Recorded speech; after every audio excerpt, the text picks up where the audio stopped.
My girlfriend and I got into a fight regarding the topic of rope and she is threatening to leave me. A couple of days ago, my girlfriend was reading some feminist article. The article said, any man that has intimacy with a woman who has been drinking should be charged with rope.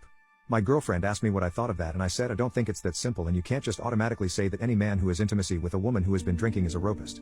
That's absolutely ridiculous. There are too many variables to consider to make such a broad statement. As soon as the words came out of my mouth, her whole demeanor changed, and her response was dripping in condescension. Really, what other information would you need? It seems pretty clear to me. I told her that if she considered that to be clear, I'm a little worried about her sense of free thinking. For instance, the most obvious question, what if they're both intoxicated? How much does she need to have had before he becomes a rapist? What about if the situation was reversed and it was the man that had been drinking? Would that make her a rapist? What if she was the one to initiate the intimacy? These are all relevant questions to be answered. This is info I would expect to know before just saying a man is a rapist if he sleeps with an intoxicated woman. At that point my girlfriend became visibly angry. Her response was, if the woman has been drinking and she has even a buzz, the man is a rapist. If they're both drinking, the man is still a rapist. If she initiated the intimacy, the man is still a rapist. Then in the reverse situation the woman is the rapist? I asked. She laughed with a condescension that made my blood boil and she said, don't be stupid. The only way a woman could rope a man is if she had a gun or something and put something up his back door. If he gets a stiffy, it's not rope. I was and still am floored by her hypocrisy and ignorance. Needless to say, this argument escalated. Further than it should have to the point that we were actually yelling at each other. Finally, I had to just walk away.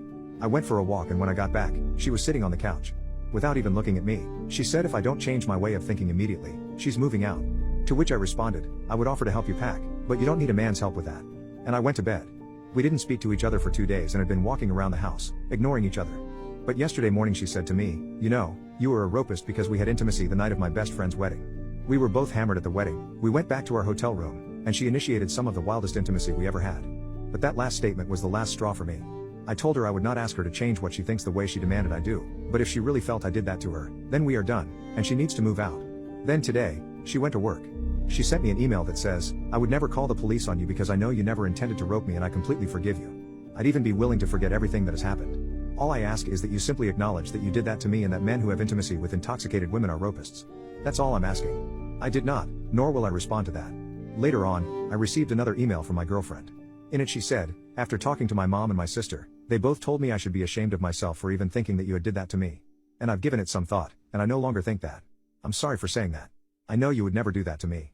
I gave some thought to it and this time I did respond. I said, thank you for the apology. And your apology is accepted. Unfortunately, I still can't continue in the relationship. I'm relieved that you no longer feel that way, but it was because your mom and sister told you it was wrong. That doesn't take away from the fact you did believe it, and if they had not said what they said or even if they agreed with you, you would still feel that way, and that is something I cannot rectify in my heart. I feel as though you are a stranger to me and not a stranger I have any desire to get to know. Sometimes what you say cannot be fixed with I'm sorry. This is one of those times.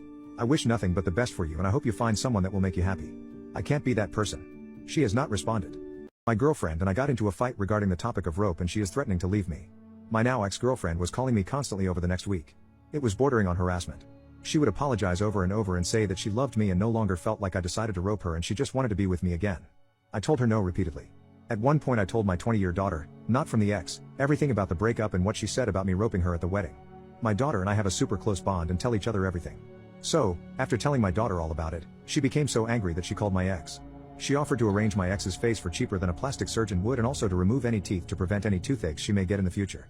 So my kid and I were sitting on my couch having a couple beers and chatting when the cops knocked on my door. The ex called them and reported my daughter for threatening her. They charged her with a misdemeanor for the threats, but they didn't arrest her or put her in jail. Needless to say, she wanted to make a visit to my ex after that, but I was able to talk a little sense into her. Later that same night I got another call from my ex with more of the crying and the I'm sorries, and she wanted to just forget everything that has happened and she no longer feels like I did rope her and she just wanted us to be together again. She asked if she could come over to talk and she alluded to us having intimacy, I guess thinking I am just a dumb man and the offer of intimacy would have me forget that she accused me of rope and tried to have my daughter arrested. I told the ex that I was not interested in talking, nor was I ever going to be sticking my pee-pee in crazy again. I asked her to please stop calling me and just let me live my life in peace. I hoped that would be the end of it, but as we all know, hope springs eternal, but was not to be my luck. At about 3 a.m. I awoke to something that normally I quite enjoyed waking up to, but this night I was not pleased. She had broken into my flat, and knowing that I always sleep unclothed, she came into my room and was giving me neck. Like I said, normally that would have been awesome, but this time I was infuriated. I started screaming at her to get the F out of my house before I called the cops on her like she did my daughter. She started crying and begging me to please talk to her. I'm ashamed to say, I did grab her by the arm and walk her out of my room to the front door only to find some friend of hers sitting on my couch. I guess her car was not running, so she got a ride from this friend. So now I'm standing in my living room, unclothed, yelling for them to get the F out of my house. Which woke up my daughter, who was sleeping in the spare room because she had too much booze and I didn't want her driving. My daughter came out of the room with a baseball bat because she didn't know who I was yelling at and she thought we were getting robbed. When she saw who I was yelling at, she actually tried going after the ex and her friend, but I was able to stop her and get her to go into the bedroom. I ordered my ex to get the F out and told her I better never hear from her again. Next morning I have off from work, so my daughter and I are eating breakfast and talking about going to get new locks for my house later when I get a knock at my door. My daughter answered it and lo and behold it was two detectives. My ex apparently was now trying to have me arrested for roping her. I couldn't believe it. Well, I guess I could believe it, but it was still a shock nonetheless. They said that she had called and told them she wanted to report me, that I decided to rope her, and that it was regarding an incident in a hotel room after attending a wedding and they were there to ask me some questions. Now believe me when I tell you that I'm not a man that just readily cries in front of people. Much less total strangers. But for some reason that I couldn't explain, I just started crying. I wasn't bawling like a little girl or anything, but there were for sure tears in my eyes, and I was unable to hold them back.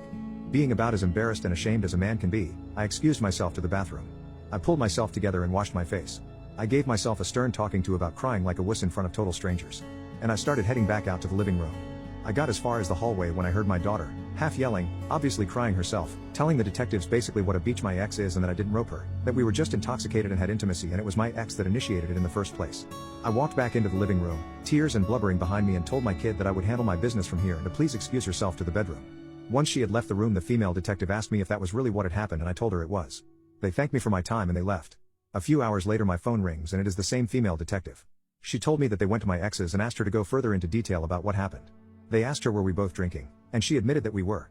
They asked her if I used force to get my way, and surprisingly she told them no, that she was in fact the one who initiated the intimacy. The detective then asked her if she was the one that initiated it, then how exactly was it that she was feeling like I was the one to rope her. She said that she was intoxicated and a woman cannot give permission to intimacy while she is intoxicated, so if a man has intimacy with her then that is rope. The detective said she had to keep herself from laughing out loud. She then told my ex that she didn't know where she was getting her info from, but she explained that it is illegal for somebody to have intimacy with another person if that person is so intoxicated that they are unconscious. She said that what happened between her and I was nothing more than two people having intoxicated sex. The detective said since she was the one initiating, the only person who could be roped, the other, was my ex and not me. Then the detective said my ex got huffy and asked her how could she possibly have been the one committing rope since not only was I the man, but I had a stiffy.